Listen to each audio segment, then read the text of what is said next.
Hey, what's up, everybody? Adam with Behind the Monsters, and I have something really awesome to show you guys. So, today you get to witness a one on one session between myself and a gentleman by the name of Drikus.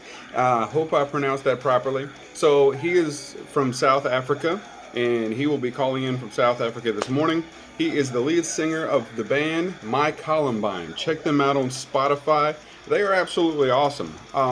He wanted to kind of call and get my input on some tips on how to pretty much just focus on improving certain vocal techniques that he already knows, and then build on from there based off of vocal techniques that I'm going to teach him. So without further ado, let's get to it. Yeah, what's up, man? How's it? Hey, good. How are you? Well, good, man. Good. So is it Jonathan or Adam? Because you got different personas. What's happening here?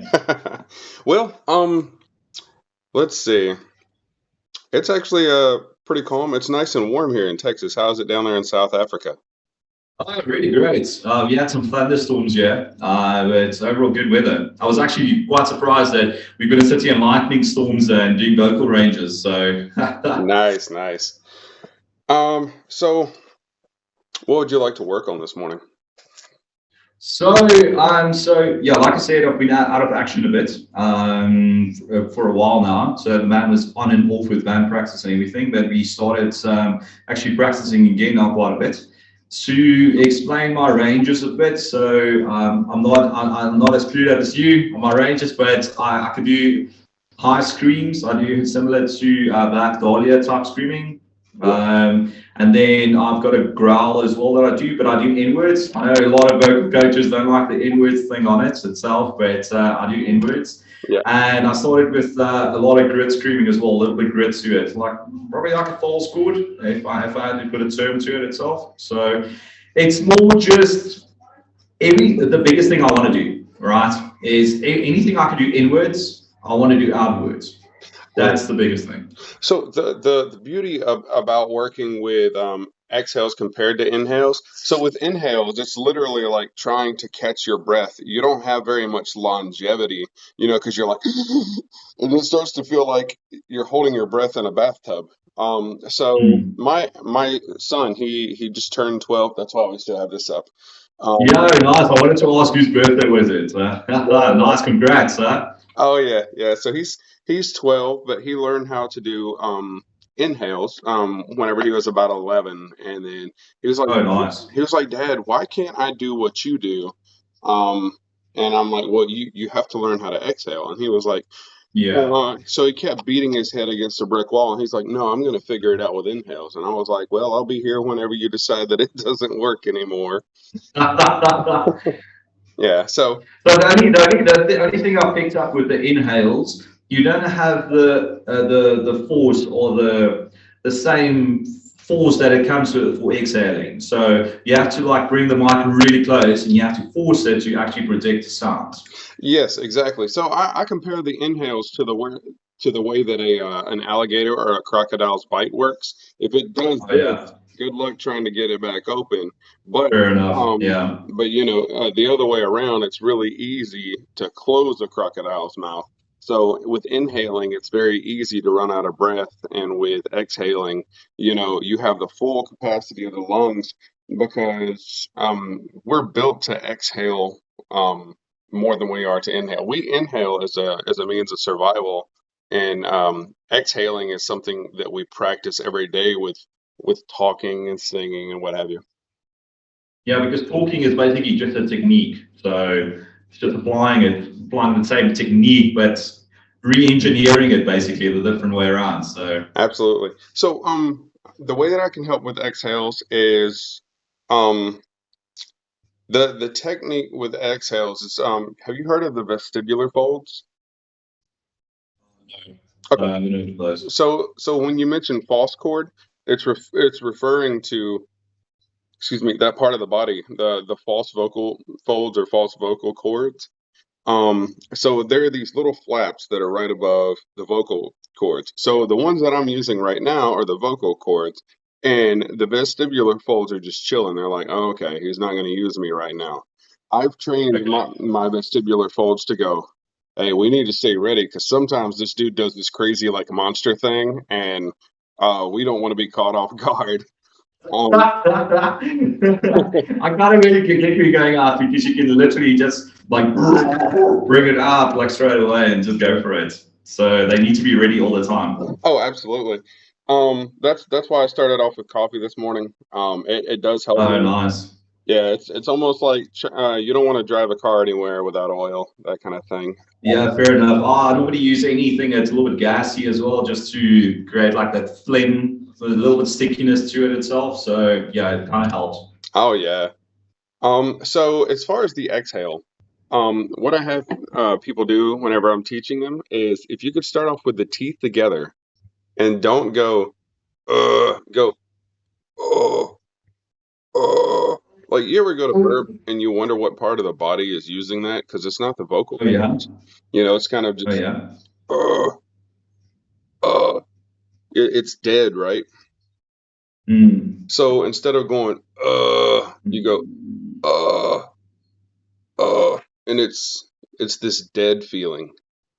Yeah. So Okay. so give it a try. Just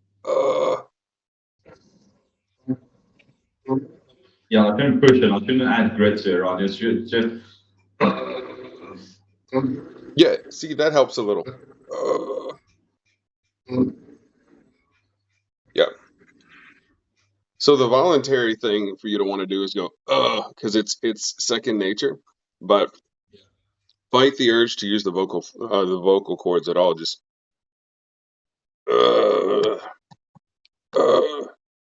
you know, like whenever you're just like, this is boring.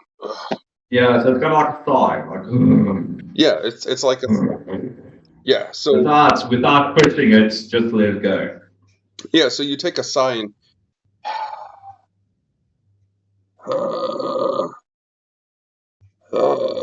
like that. If that makes I kind of get where you're going at, but where you talked about those stuff there, where you need to get used to it and train so that when you want to produce that sound, it should automatically kick in and then obviously go without hurting yourself, basically. Right? Yeah, exactly. That sounds that's still that it does, but it's still pushing, but it's not a hard push. But probably because I'm warmed up. Yeah. So that's probably why it doesn't do a hard push to it itself. So let's see. So if you were to can you make a yeah, like without like close a little bit the throat, a little bit. Yeah, without the vocal cords at all, just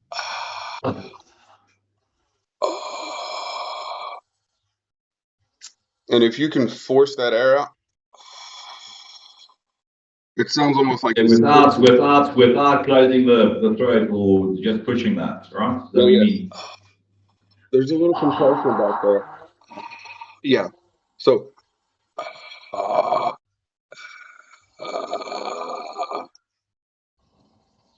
that's too much. Yeah. Yeah.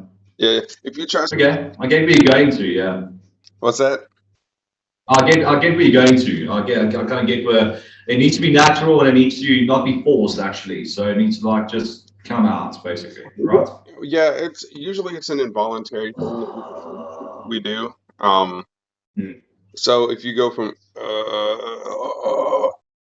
so if you'll notice something kind of changed there.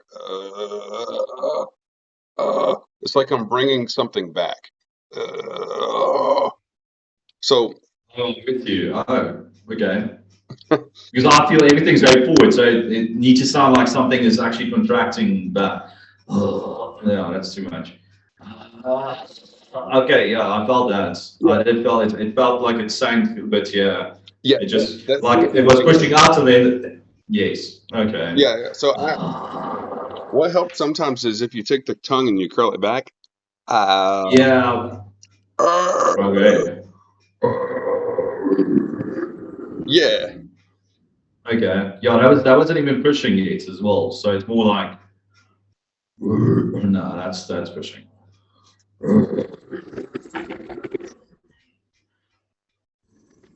Yeah, no, I'm trying too hard to growl. That. It's okay, man.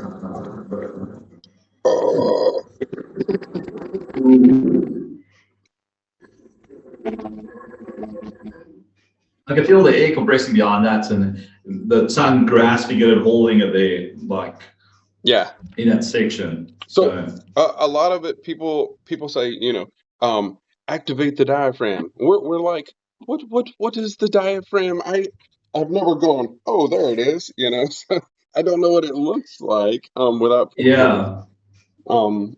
So The whenever only time I feel my diaphragm actually kicking in is if I do my highs and it's as if my throat goes more open, then I feel the diaphragm pushing the last air through. But through that is just normal breath, and then when it opens, then the diaphragm that pushes the last air out, basically. Yeah, and that's a good point you made right there, because a fry vocal technique is actually kind of like the trail of breadcrumbs leading to the false chord, because if you go which leads to the fry, and you go from then if you go drop it back there instead of I go and then it's the same thing. You're not getting the vocal cords involved with a fry. So at that point, the vocal folds aren't even activated. So it's almost like you don't even get them involved already. So you do know how to do a fry. Is it an XL fry or? It's an XL fry. Yeah. That's good. That's good. So. Yes. And it creates this like rotund like shape. Yeah, I call it like a cylinder type thing, and the more you close, the more it pushes out itself. So, but I started more recently. I used to do a higher pitch, so now I've taken it more down to a gritter. It's more a little bit closing the throat, more like a what type of band? I hate naming like a band what you sound like type thing. It's more you sound like yourself technically, but it's more like a not like that, but a little bit higher. Like wait, let me go high. More there in like a mid type thing. Like struggling with loud music in my ears, but yeah, it's like a no, that's too hard. But yeah. Yeah. Let's see. There's another and now I watched a video tutorial. Oh man, I watched like 2 hours of it and I couldn't watch anymore. It's like 6 hours. It's 100% in Russian. Oh yeah. But it had English subtitles and it was Alex Terrible from Slaughter to Prevail. Oh yeah. Yeah. Oh yeah. He was saying, I know he had like a course or something he was selling online for those. well, yeah. And was that the one? it was one of those where he would say, for like $30 or whatever, you can have access to this part of like a Google Cloud for like 30 days. And I picked it up, after all I needed was how do you do that? Just that. That's all I need. And then so he was saying with the vocal folds, it's almost like, or not the vocal folds, the false vocal folds, it's almost like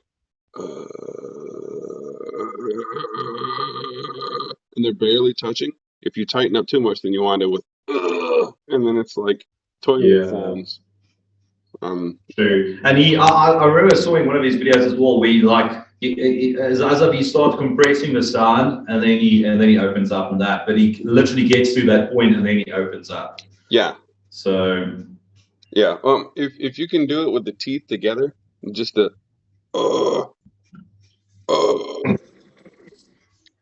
so if you'll notice, there's no tension down. Well, there's the beard in the way, but completely relaxed. So if you could do that with the teeth together, then you go from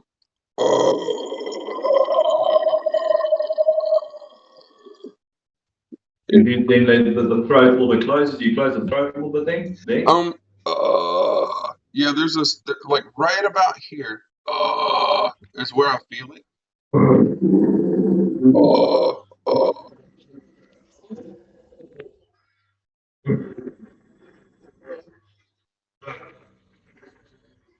But I felt a transition there a little bit now. Mhm. Just go above the teeth, that above the pencil, below the pencil type thing, right? Yeah. So if it hurts, you're doing it wrong. So, um, you know, I used to wonder. No, it doesn't really hurt. It just thought it becomes scratchy a bit, so slightly irritated, but not sore. But it was like just scratching a certain section there a bit. Yeah. It will be. Yeah. After a while, it'll stop being that way because your body, every morning when you wake up, your body knows, hey, I need to reserve this much lubrication and phlegm to that part of the body because he uses it that much, you know. The body doesn't know yet. The body's like, well, we don't ever use these things. We're not going to do anything to them, you know, just let them sit there. But Yeah, it's like working out. You need to train the muscle to actually know that it's going to happen. So when it actually happens, it's prepared and grabs and runs with it. yeah, and luckily it's almost like learning how to ride a bicycle. Once you learn how, and then you go for like say 10 years and you don't do it again, you're a little rusty, but at the same time, you still kind of remember in the back of your mind how to make it come out. Um, Yeah, yeah. like this is how I figured out I was doing it wrong. First of all, it was painful. I was like, well, maybe people are just enduring the pain for the sake of the art. Uh, Yeah. you know, because it is a very, heavy set of genres. And then I was like, wait a minute, I have a high pain tolerance, and even I'm like, this is stupid. I must be doing this improperly. Yeah. And then I was like, how do these people do this for song after song after song for hours? And I was And like, day after day, because when they tour, they do like a day to day. Tomorrow, yep, they play like 4 or 5 shows in a row. So that's rough. That's definitely. yeah, yeah. So clearly I was doing something wrong. I don't know if you're familiar with Phil Bozeman from Whitechapel. Yeah, from Whitechapel. Yeah. Well, Yeah, there's yeah, yeah. he was the first one. So him and Ben Dewar from Shadow of Yeah. Intent were the From first Shadow one. 10. Yeah. Yeah, so with Ben Dewar, he does more of like a sir, so we got a yard. And it's more of like this vacuum, like he's just and then you have Phil Bozeman, which confused me at first because I was like, they say not to use your true vocal folds in the middle, but he puts a touch of true vocal folds, like Yeah. like the mouth of hell, it's open wide Mm. tonight, and you're like, Yeah. okay, so when I use my voice, it hurts. Why doesn't it hurt when he does it? It's almost Yeah. so the false vocal folds are the cake, and then the vocal cords are like the little bit of icing on top. So he's using very little. Um, yeah, it's kind of like just putting a little So glitter. they don't train them all. They don't. It's basically their technique and then the tone over it. Basically, just the. That's why they're not training because they're not really using the vocal cords. It's more the like what you said, the cake and the icing on top is just the slight vocals on top of that. Yeah. Okay, makes sense. We vocalists who don't know that think the whole thing you need to push or get there, and that's when they either get tired of it or hurt themselves. Mhm. So Actually, one of the ways that I naturally learned, so I am clinically diagnosed bipolar. And there was this thing that I would do where if someone made me really mad, I would not be using my vocal cords anymore. All of us, and people are like, dude, you sound like a demon. I'm like, what? Release the evil. Yeah, it came out by accident, I would get tired of yelling because I was like, that hurts my throat. So naturally, something would switch on in my brain before I was even doing vocals.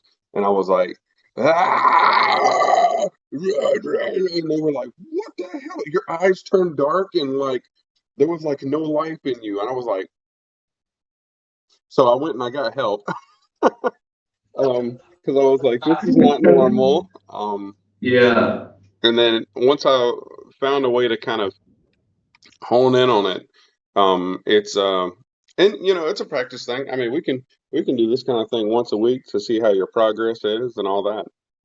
If you'd Yeah, like. I'm totally up for that. Yeah, I've got shows coming up in March, so I need to. But I went to this. Let me demonstrate a little bit on the N words. Yeah. Wait. That's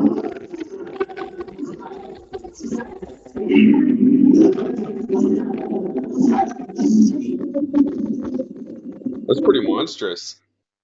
Yeah. Yeah. The only thing is, I wish I could do that outwards, all that stuff, and it's all techniques and stuff that you're talking about. That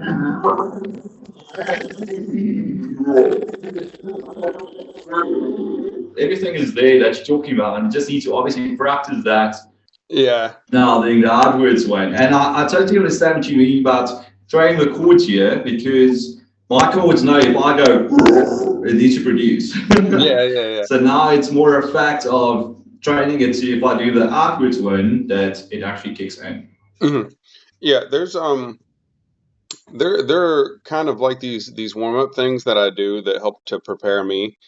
I had one guy from Slovakia, and he was like, Yeah. "Do you warm up?" And I'm like, and I was like, "No, I just go right into it." And I was like, "Wait a minute, Yeah, that's rough.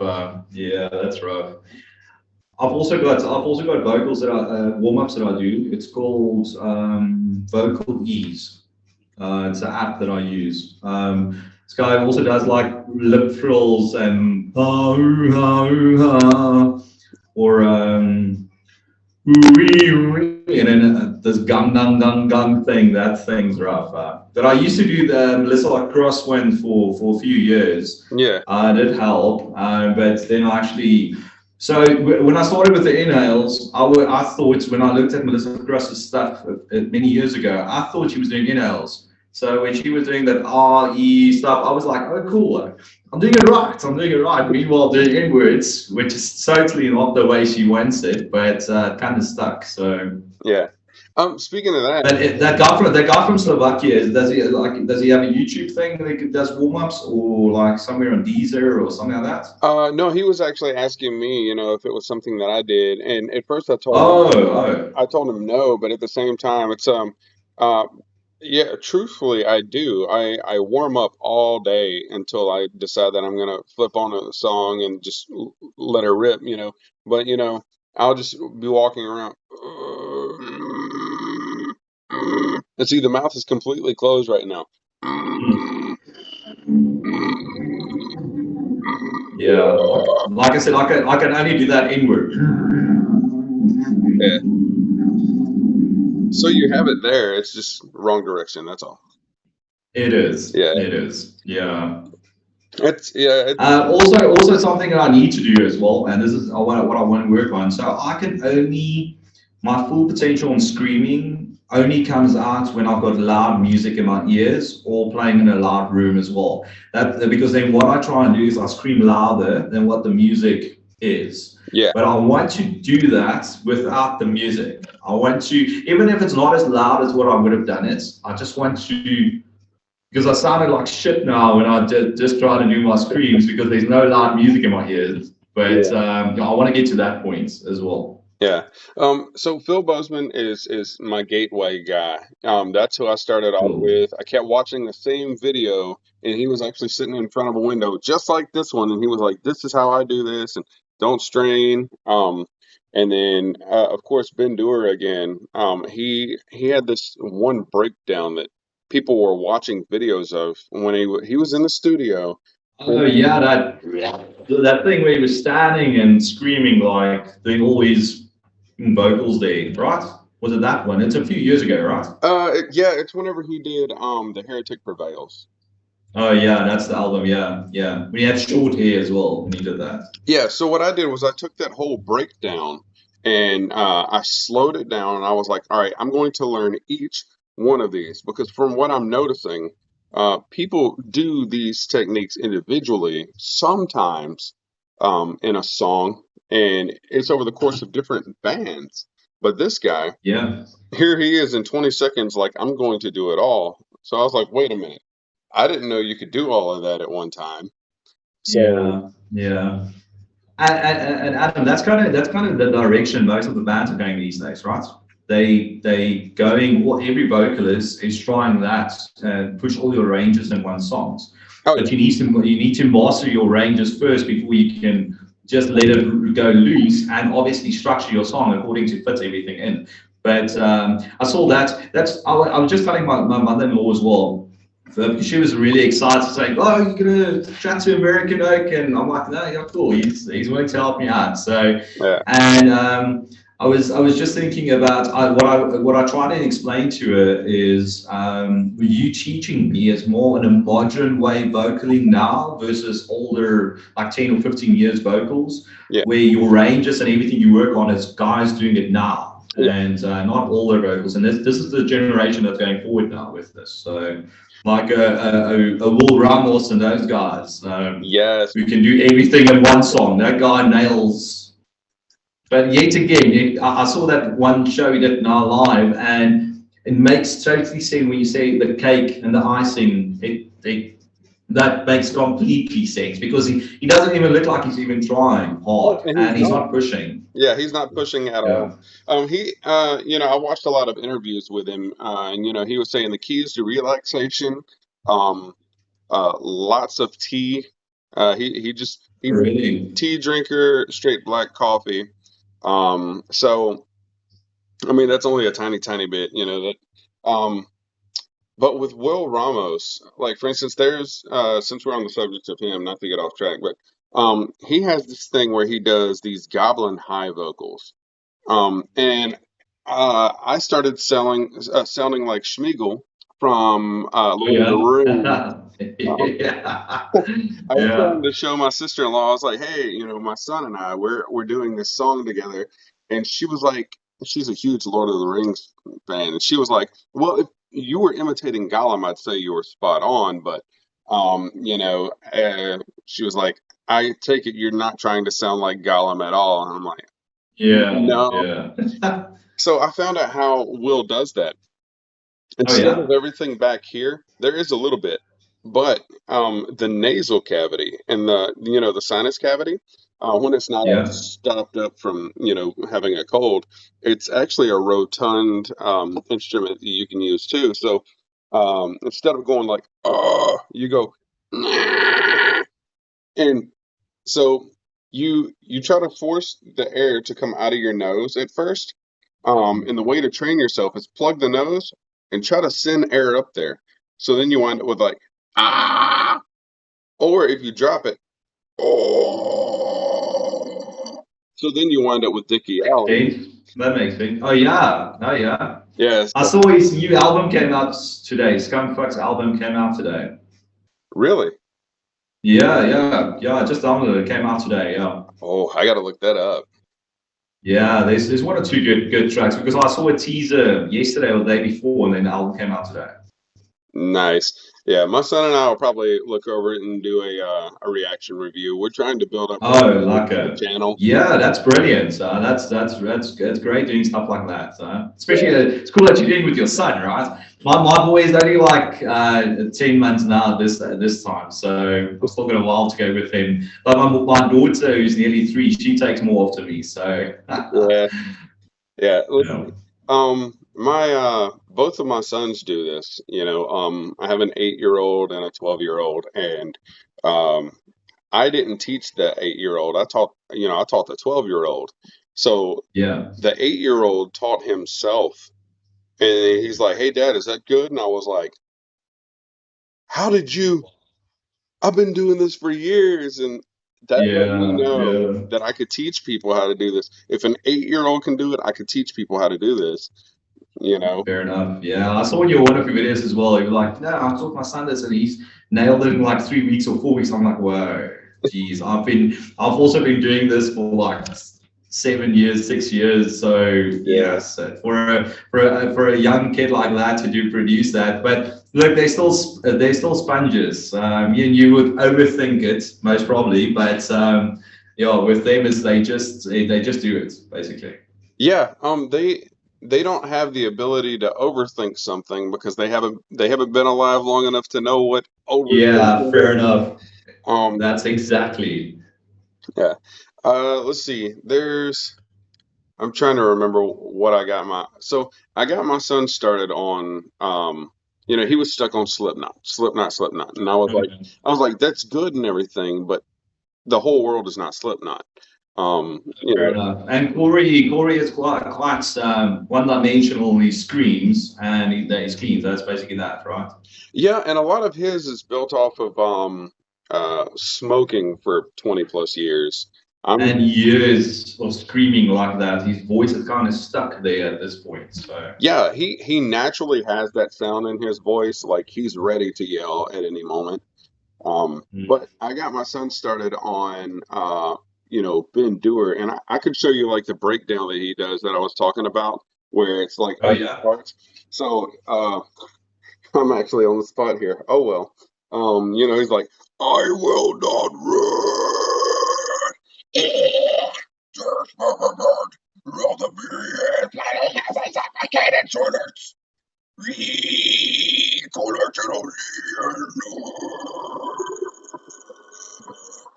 And you know how long it took me to learn That's the that? one. Yeah. Oh really? A long time. Really? And he didn't even look like when he was doing that video, he didn't even look like he's trying as well. He's like just natural to him. Yeah, yeah. And the reason why I like doing these over the videos is I don't mean to step on people's toes whenever they're doing a cover of a song, but whenever you have this guy and he has this $400 Shure microphone that everyone loves, the SMV7 or 7B. Yeah, yeah, 7B, yeah. Yeah, so I'm more a Saint Isaac guy. I'm more a Saint Isaac guy. yeah. Yeah. So Yeah. there's this one guy and he looks like he's about to just tear it up. And then I hear like 5 layers and I know right then he's faking. Because I'm like, wait a minute. Chester Bennington is one of those that naturally, whenever he screams, you hear like two or three like voices. Exactly. And Yeah. it's very rare that you hear people do this. And I was like, why am I hearing Will Ramos in the background? Oh, because he cheated. You know. Yeah. Yeah. So it's either the guys who does pre-recording, so they literally record, put their effects on it, and then do a live vocal cover of it, or they scream over the existing guy that's also screaming there, which that guy basically carries you through it all as well. Yeah. Yeah. Yeah. Like whenever you hear Will Ramos himself do a vocal technique, like at the beginning of To the Hellfire. At first I started sounding like Gollum because I was too like tight and down here. So it was like, "I'll hold on to feet," and it sounded terrible. But I watched the video of him doing the one take, and he was standing in front of his microphone, and I was like, Yeah. "How is he doing this?" And I watched it a million. It was like I was part of the FBI and trying to find the bad guy. His throat just moved to a different way there. That must be that. Yeah, Because so, he looks so calm when doing it as well, right? He was just standing there just calmly. yeah. So it was a process of elimination, and I was like, okay, so he's not in the middle, he's not down here. What is he doing? And then he has like, "I'll hold on to feel alive." And then a lot of it is the way he shapes his mouth until my final breath escapes. So when he says escapes, it's escapes, and then it's the way I Yeah. explain it, it's almost like a snake eating something that it shouldn't, and then it's like, okay, that's gonna kill me. I should probably spit it back out. Okay. And that's the approach that Will takes. Yeah, It kind of makes sense, and I think he applies that to a lot of his vocal ranges as well, not just in that. Because I've seen him do. There's this one. I don't know what's the. It's a live performance of him. I think it's no, it's not the band's one, but it's I watch it a lot. And in that video, they do side-ons when he performs as well. yeah, And that's where I pick up on that as well. It's just literally calm face, everything is just adjusting the throat, like you just said it as well. mhm. There are people where That it's at the House of the Independence, that live show that he does. It's Lorna Shore live at House of Independence. Really great. They posted about 6 months ago. okay, I may have Yeah. seen that one. Yeah. Yeah, he actually goes and he gets like the mic in the crowd, and the guy vocals also in the crowd. It's probably a buddy of his, or you kind of knew it was a vocalist as well because he sounded just as good as well. So Yeah. I'm not being that guy in the crowd say, "Give me the mic, just chuck it down. We just do some few screams so you can take it back." Yeah, man. Um, you know, sometimes you'll hear it where live they'll already have like a couple of vocal filters applied. Yeah. Like for instance, Jared Dines. Oh, I'm dropping a whole lot of names here. Oh, Yeah, yeah. be views. But Luckily I know all of them that you're talking about as well. Yeah, but they should start endorsing you here, right? that'd be nice. Yeah. So, Jared Dines, though, I hate to keep dropping names, but these are folks that really helped me, and they continue to help me. So he was like, "Does your voice naturally suck? Well, check this out. There's this vocal filter, and the guy was going from like to like, "Yo!" And then I was like, wait. So he just hits a button, and all of a sudden he's a monster. In concert, Yeah. some guys will they'll have vocal filters applied. Um, Will is not one of them. Ben is not one of them. Um, Phil is not one of them. Alex Terrible is a freak of nature. You know, Yeah, well, we've seen so many live videos of Ben doing it that last album they did, like Kostelov or something like that, yeah, that sounds like him. And he sounds like they released a live show as well of him, and he sounds exactly like that.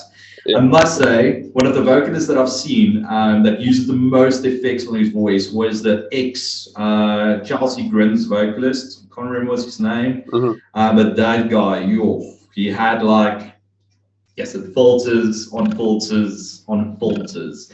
And this producer, one of them, then he said how he's going to remaster this. And he was here the raw vocals that it gets synced. Doesn't even sound like the same vocalist. And then when he's done, you wouldn't say it's the same guy. That's a lot of his vocals. So yeah, yeah. That misleads a lot of people, and it. One thing that I mean, I guess there's one good thing that comes out of that is people will try to emulate what that guy's doing with all these filters, and next thing you know, they've accidentally created another monster because now that guy, some Joe Schmo off the street has figured out how to do that naturally with his body. Um, yeah. yeah. So just to kind of recap here, because I know we're sitting at about 19 minutes, yeah. Before we hit the bottom of the hour, but um, so I definitely want to make sure that I leave you with some things to build on. Yeah. Um, Some homework. Give me some homework. I'm ready for it. all right, Quite committed guys. So alrighty. So let's see. The key is constant relaxation. If it's just gonna make notes on the side as well. Is that all right? okay, absolutely. Okay, Um, cool. yeah, if it feels tense, it's wrong. That's that's the key. Doing extreme vocals should be the equivalent to laying in a hammock on the beach and sipping a drink with a little umbrella in it. Yeah. Although we sound like monsters in the background, the best way that I've described it to my son, I was like, you remember the Wizard of Oz, where the wizard is like this big green scary face. I am the all powerful, and then they move the curtain, and it's a little old man. Um, so that's the same concept. You're meant to sound big, but that doesn't mean you have to do a whole lot of work in the background. You know, that's the biggest thing with me, and what's helped me to teach others. If you're having to strain, you're doing something detrimental to your body. Um, a guy from Cardivox Academy. I've watched him before. Uh, he says and I use this too. The easiest way to know what you're going to do is to do it in a whisper. A full on, not like. No, we're talking about like like to the hellfire.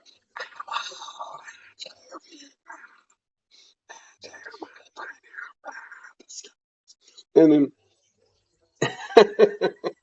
Yeah, Practically now there, we know that yeah. it's stuck in our heads.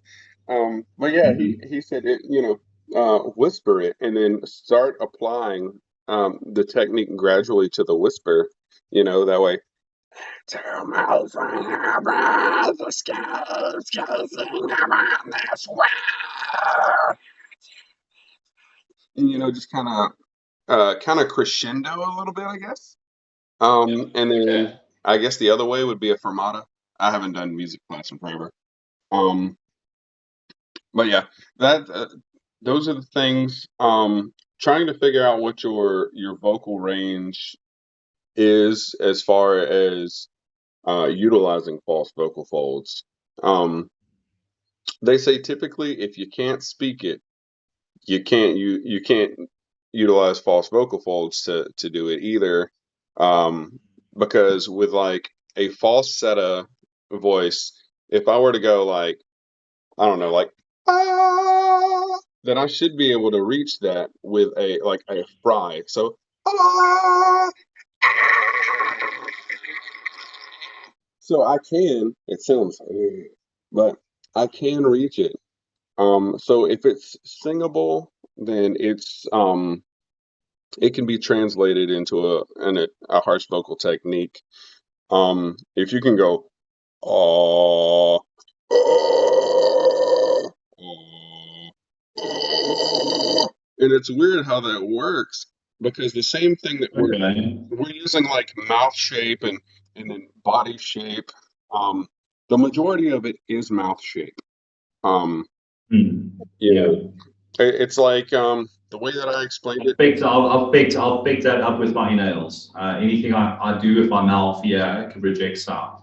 So obviously, I need to try that same technique, but just obviously push towards, but softer and then build onto it. Yeah, the way that I've put it is if you look at a clarinet, but you rearrange the parts to the way that your body is formed, then it explains Yeah. it perfectly. Because you have the instrument, and then you have the reed, which is back here, and then you have the bell. Um, Okay. now, if you were to take that and then transpose that to like a trumpet, if you take the end of a plunger and excuse me, instead of going, it goes because you're manipulating what is in front of the bell. So the bell is Yeah. kind of back here, and then you're putting things in front of the bell, like taking the tongue and instead of just doing a typical like, now you're going to take the tongue and turn it sideways, and then you have, Still don't know how you do that, right? I saw one of your videos, and I'm like, uh, yeah, nearly. it's hard I can do sometimes. that. I can do that when I do like the slam wall these days, like that Yeah, type of stuff. Yeah, that's the only one, but all that I want to do that screams with the that type of stuff, but I obviously need to push a lot of air towards that. But I yeah, need to build up to it. So, and that may be and something. what I wanted to ask you was, is there any videos on YouTube that you think I must go and follow that I can just try and mimic or try and like you say, you were talking about Phil Bosom and those guys. Is there also like a thing? So when I try and push to do my big warm ups, I'm a big Eddie Armida fan as Mhm, well. So the Suicide Silence album, the You Can't Stop Me album, Cease to Exist song, mhm. that's normally my warm up song if I need to try and mimic what he does. Okay.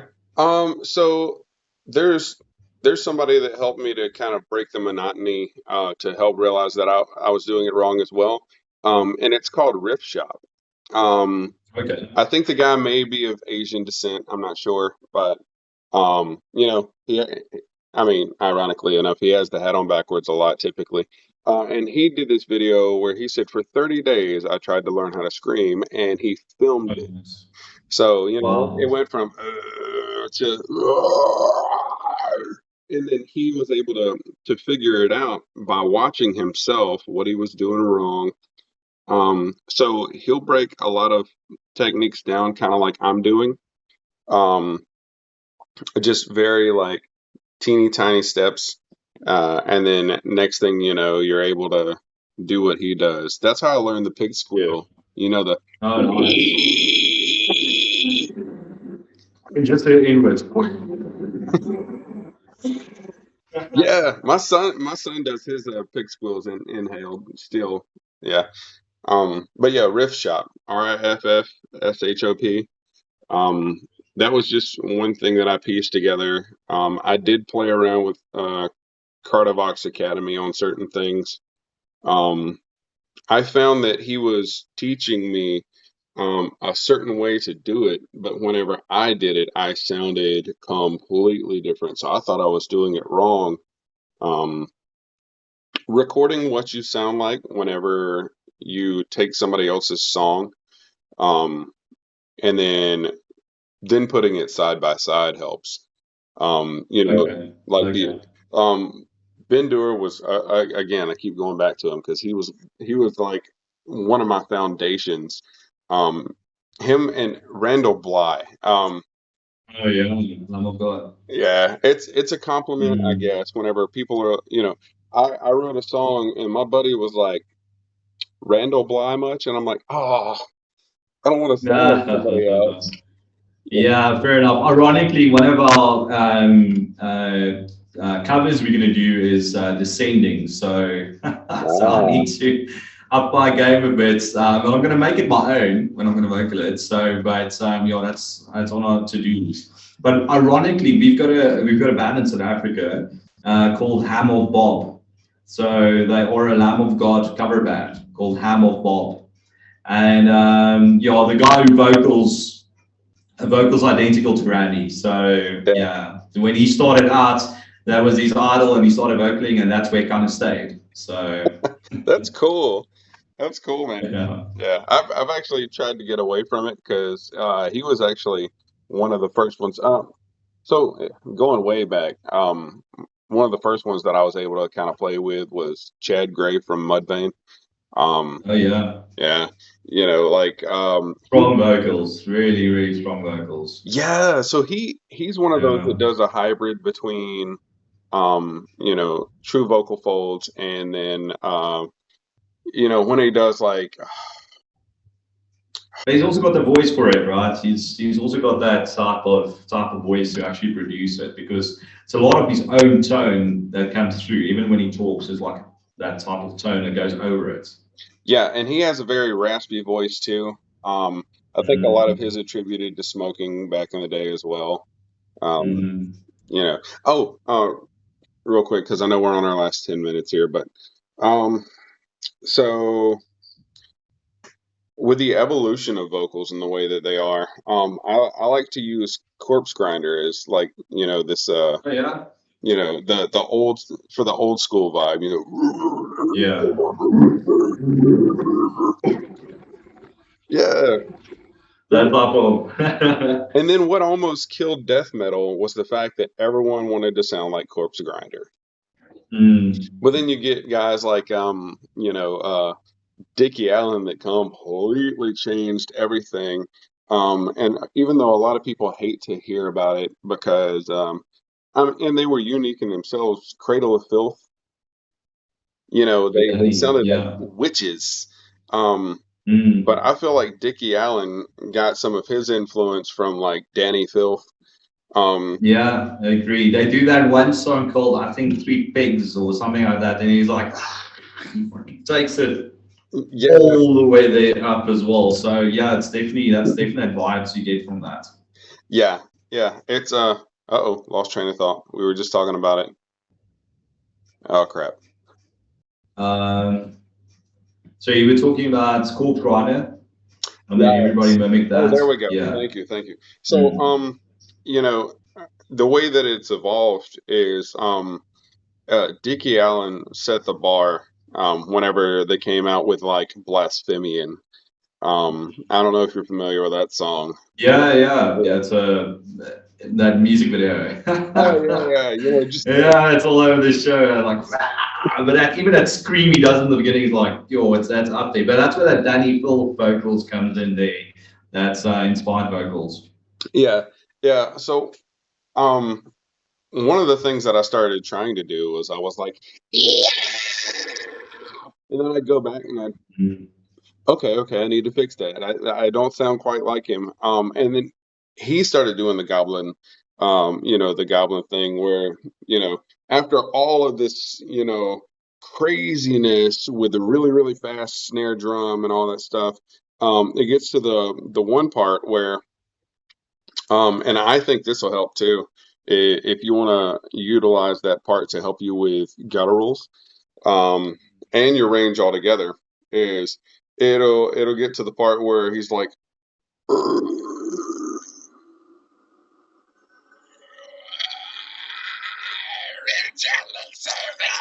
I know.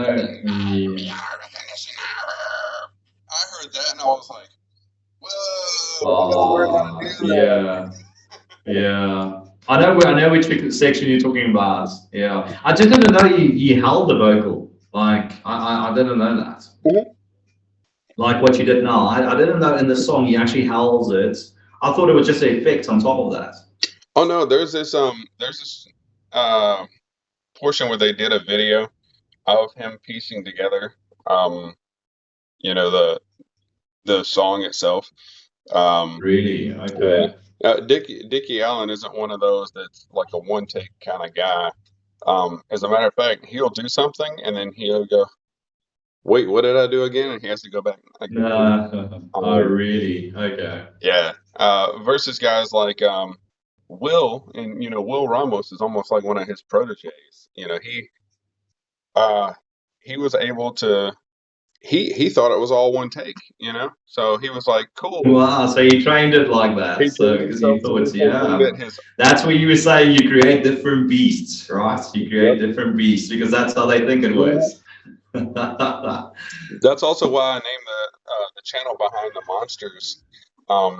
Because it's actually whenever you hear the people talk, and you get a feel for who they are, they don't sound like these monsters at all when they talk. Will Ramos Yeah, is fair a enough. 27-year-old guy, and I feel like the dude's turned into kind of a heartthrob in the deathcore death metal world. You know, Yeah. my daughter loves that. Everybody wants to be him, man. Everybody wants to be him at this point. Everybody wants to sound like him. So Yeah, yeah. yeah. So I did the same thing where I was like, all right, so I want to create my own sound. I want to utilize a lot of um, these modern techniques, but at the same time, I know that I don't sound exactly like them. So that's part of what makes my repertoire unique and all about me. So I noticed that people are really big on complexity. They're really big on being impressed by somebody doing something that not everyone does. Um, so I've one of the things that I just decided to do was I found out that I can go from lows to mids to highs, and um, I can do inaudible things that just make me sound inhuman. Um, it's almost like a monster just crawled out of the sewer and it's going to take you with it. So it's let's see if I can do it. No, I get where you're going at. Yeah. It's like you need to, it still needs to be you, but you need to sound like something that's gonna eat you up now around the corner. But it needs to be a natural you at the end of the day. Like I Oh love doing that pterodactyl, like yeah. like stuff like Oh that. yeah. I try to think of something that's in my, like under the bed or in the closet, something that I was afraid of as a kid. And I Yeah. try to. So my band is actually named after my daughter's monster. She was 4 years old and she gave it a name, and I named the band after the Really? monster. It's called Aberos. She Okay. 4-year-old named the monster, and I was like, oh, that is so like wholesome. This kid who watches like backyardigans and stuff like that gave a scary name to a scary monster. So whenever I do vocals, I try to think like, what is the scariest monster? Um, and what would it sound like if I was like 4 or 5 years old? And then I go for that, that thing with my imagination. And I'm like, And if I throw something like that in a song, people are gonna go, hell yeah. That's a cool thing. If you try and mimic something that you think that how would this sound? Yeah. This is how it would sound. Yeah. Yeah. It's pretty cool. It's pretty cool. Yeah. So, man, we're actually at 11:28 now. But yeah, we can continue to do these, man, on a weekly basis if you'd like. Yeah, dude, that's awesome. No, I value your time, dude. I appreciate you taking the time out and actually talking to me. Know you're busy, Oak, and everything, and value your inputs. It's definitely going to take this. I need to take it. I didn't say I haven't taken it serious. We haven't performed in a while. We haven't done practices in a while, but I feel so. We went through a whole new transition with the name change of the group and everything like that, and I want to come back with the band a little bit. Yeah. Been in the scene for a while now. I actually I want to impress people now. And I want to impress myself. So yeah. Just want to build on that itself. But like what you've said, a lot of stuff has made sense as well, and I'll definitely go and practice a little bit as well. So I normally do voice warm-ups at least once a day, here about 1 o'clock in the afternoon. I'll maybe just add another 10, 20 minutes on top of that just to do the whole get this used to producing the sound itself. Mm-hmm. Yeah, well, and also, man, I truly appreciate the opportunity. As I teach, I learn, because there's always someone else out there that could teach me something that I was like, oh, I can use that, Yeah. Nice. Yeah. So just hit me up and let me know what time next week you're available, and we'll see how the progress has worked. We'll see if there's anything that I need to brush up on as far as probably going more in depth on teaching how to do something or anything like that. Yeah, definitely. No, that's awesome. No, that's it. I'll hit you up in the message. And I wanted to ask you, you guys got WhatsApps and stuff like that in the US as well, right? What's that? WhatsApp, like the communication app?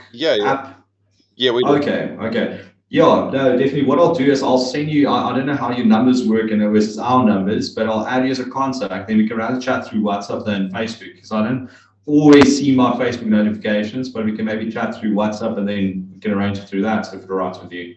Yeah, that's perfect. Yeah. So just to let you know, I probably should have mentioned it at the beginning of this. So I'll be posting this to my YouTube channel as well to kind of to kind of put it out there, that especially after you get some progress from this, to kind of prove that teaching this stuff does work. Yeah, by all means. Yeah, that's definitely. I'm going to do obviously the same in South Africa as well. So if they want to know how I actually, no, go speak to Adam. Just contact him, man. He'll get you there, or just follow his YouTube page. Yeah, that'd be great. That'd be great. All right, brother. Well, it was great speaking with you. Again, just let me know when you want to do this again, and I'll be available. Yeah, sounds good. Thank you so much for your time, man. Have a great weekend, and we'll chat soon again. All right, you as well. Cheers, man. Right. Bye. Cheers, brother. So that was a really awesome session right there with Drikus. I hope, brother, I hope I didn't mispronounce your name there. But yeah, that was a really awesome session. If you hung on for this long for the entire hour, I hope that you enjoyed this, and I hope it was educational for you as well. Hopefully the sound quality was really good too, because he had different acoustics in his room as I do in mine. But yeah, so hit me up on Behind the Monsters at any point in time and book a session with me. I'm very open. Drikus himself is actually from South Africa. He was calling me from South Africa just now, and I was able to give him input, and from what I gather, and we'll see in the weeks to come, because he'll send me some video on the progress that he's made. But yeah, I hope you guys enjoy this. I hope it was educational. As always, I love you guys. And again, Adam with Behind the Monsters. We'll see you guys next time.